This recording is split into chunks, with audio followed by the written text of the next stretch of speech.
Good morning, everyone. Today we're going to be talking about the hyperinflation that occurred here in the United States during the late 1970s. First, some historical background on the subject. The United States was in the middle of fighting the Vietnam War when domestic inflation began to rise.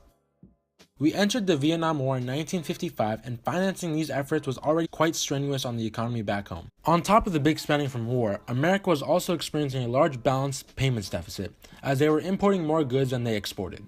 By the time President Richard Nixon came into office, inflation was already at 4.7%. His administration established several economic policies to aid the American people during this time. Unfortunately for him, and the rest of the nation, they backfired. During the Nixon administration, they established price ceilings on certain goods, aiming to protect customers from rising prices caused by the current inflation rates. Unfortunately, the price ceilings ended up hurting consumers more than it helped. This is all explained by Professors Tabarrok and Cohen of the Marginal Revolution University. Here are some video clips that further explain price ceilings.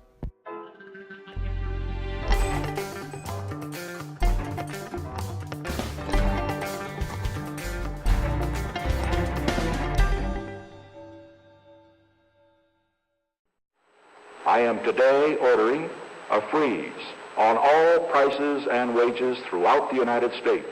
In August of 1971, in an attempt to control inflation, President Richard Nixon simply declared that price increases were now illegal. Soon after Nixon's declaration, the situation in many markets started to look like this.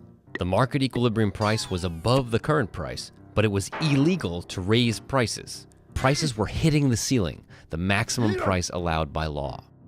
With a price ceiling, buyers are unable to signal their increased demand by bidding prices up, and suppliers in turn have no incentive to increase the quantity supplied because they can't raise the price.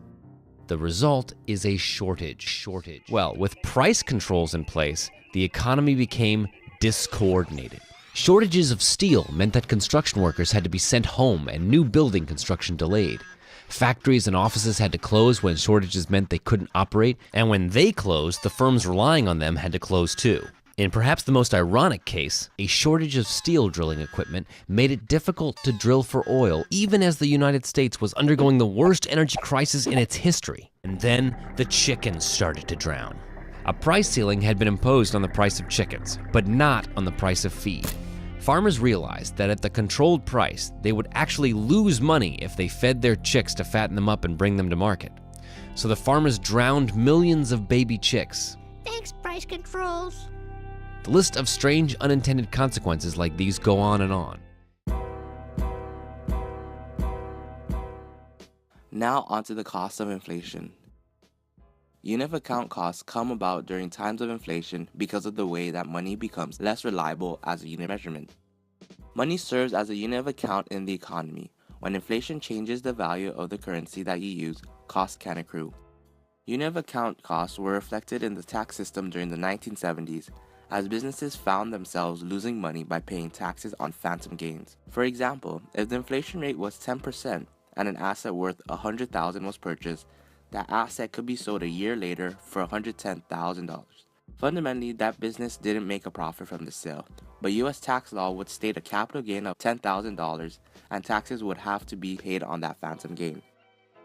After Nixon's price controls, which lasted a grueling 90 days, people couldn't know the cost of their groceries, utility bills, appliances, dry cleaning, and more. People couldn't predict whether their wages and salaries would keep pace. Because people couldn't plan, their savings were at risk. High inflation stunted the increase of living standards through lower productivity growth, and high inflation caused the stock market to stagnate. As the economy became stagnant, the unemployment rate started to rise. All of these things are menu costs. Menu costs are the true cost of changing a listed price. To save Americans from unemployment, Nixon's administration established money-making policies. Both M1 and M2 money supply measures were physically increased by the Fed. This helped the unemployment rate for a while, but the higher amounts of currency in circulation made inflation that much worse. It took another Fed chairman, new policies of tight money, and the acceptance of a full-on recession to finally bring the inflation rate back down to single digits. Thanks to the mistakes of the past, economists are now better suited to handle the problems of inflation. The process of disinflation is still quite difficult, but it's a lot easier to do now than it was in the 70s, as Keynesian economic policies are a lot more developed than they were then. Thank you all for listening. We hope you learned something.